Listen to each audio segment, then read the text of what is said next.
आत्मीय भाइयों और बहनों, आपको पुस्तक गायत्री मंत्र के 9 अक्षर की व्याख्या सावधानी और सुरक्षा लेखक पंडित श्री राम शर्मा आचार्य पढ़कर सुना रहे हैं।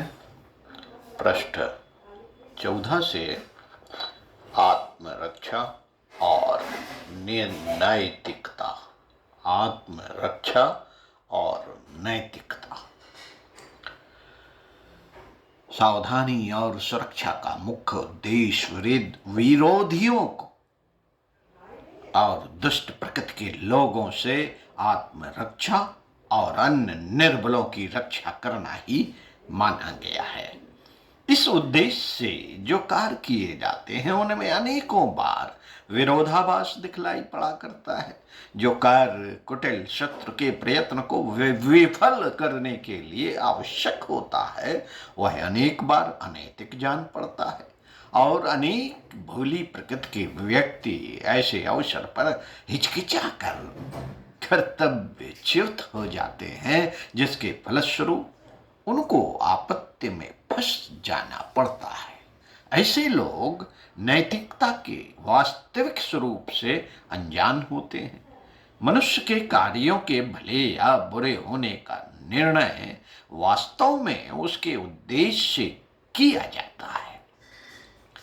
कार्यों के बाहरी स्वरूप से तो प्रायः धोखा हो जाता है और लोग अच्छे कार्यों को भी निकृष्ट मान लेते हैं।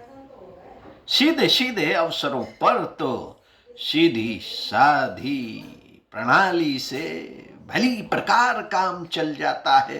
किसी भूखे प्यासे की सहायता करनी है तो वह कार्य अन्न जल दे देने से सीधे सीधे तरीके से पूरा हो जाता है।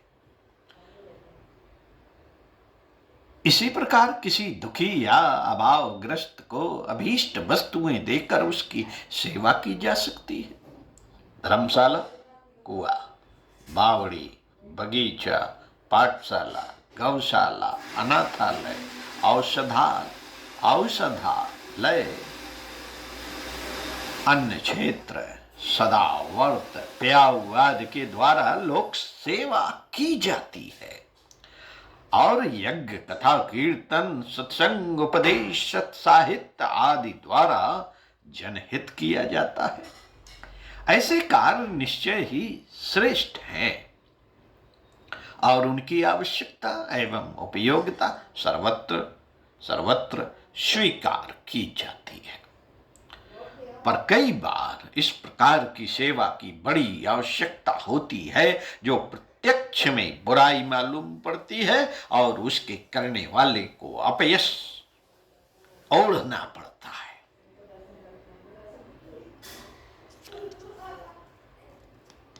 इस मार्ग को अपनाने का साहस किसी में नहीं होता। विरले ही बहादुर इस प्रकार की दुस्साहसपूर्ण सेवा करने को तैयार होते हैं। दुष्ट और ज्ञानियों को कुमार्ग से छुड़ाना, जिस पर कि वे बड़ी ममता और अहंकार के साथ प्रवृत्त हो रहे हैं, कोई साधारण काम नहीं है। सीधे आदमी सीधे तरीके से मान जाते हैं। उनकी भूल ज्ञान से, तर्क से, समझाने से सुधर जाती है, पर जिनकी मनोभूमि अज्ञानांधकार से कलुषित हो रही है और साथ ही जिनके पास कुछ शक्ति भी है, वे ऐसे मदांध हो जाते हैं कि सीधी सादी क्रिया प्रणाली का उन पर प्रायः कुछ भी असर नहीं होता। मनुष्य शरीर धारण करने पर भी जिनमें पशुत्व की प्रबलता और प्रधानता है, ऐसे प्राणियों की कमी नहीं। ऐसे प्राणी सज्जनता, साधुता और सात्विकता का कुछ भी मूल्यांकन नहीं करते। ज्ञान से, तर्क से, नम्रता से, सज्जनता से, सहनशीलता से उन्हें अनीत के दुखदायी मार्ग पर से पीछे नहीं हटाया जा सकता। मित्रों, पशु समझाने से नहीं मानता। उससे कितनी ही प्रार्थना की जाए, शिक्षा दी जाए, उदारता बरती जाए, वह इससे कुछ भी प्रभावित न होगा और न अपनी कुचाल छोड़ेगा। पशु केवल दो चीज पहचानता है। पशु केवल दो चीज पहचानता है, एक लोभ और दूसरा भय। दाना घास दिखाते हुए उसे ललचा कर कहीं भी ले जाइए, वह आपके पीछे पीछे चलेगा। कहीं भी ले जाइए, वह आपके पीछे पीछे चलेगा। पीछे पीछे चलता है।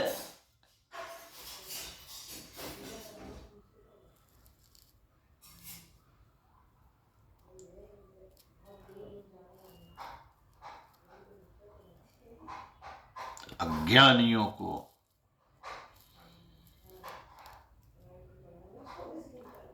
कुमार्गियों को, पशुओं को कुमार्ग से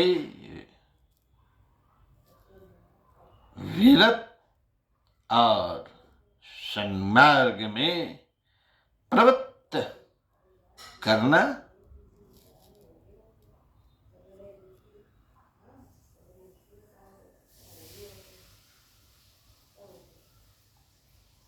ही जो समझता है, उसके साथ उसी तरह व्यवहार करना पड़ता है। दो ही मार्ग जो बताए गए, या तो लोभ या फिर प्रताड़ना या फिर दंड। इसी से हाँका जा सकता है उसको। ओम शांति। पढ़ते रहिए कुछ अच्छा। और लाइट भी चली गई है, तो फिर मिलते हैं दूसरे वीडियो में आपके साथ। ओम शांति।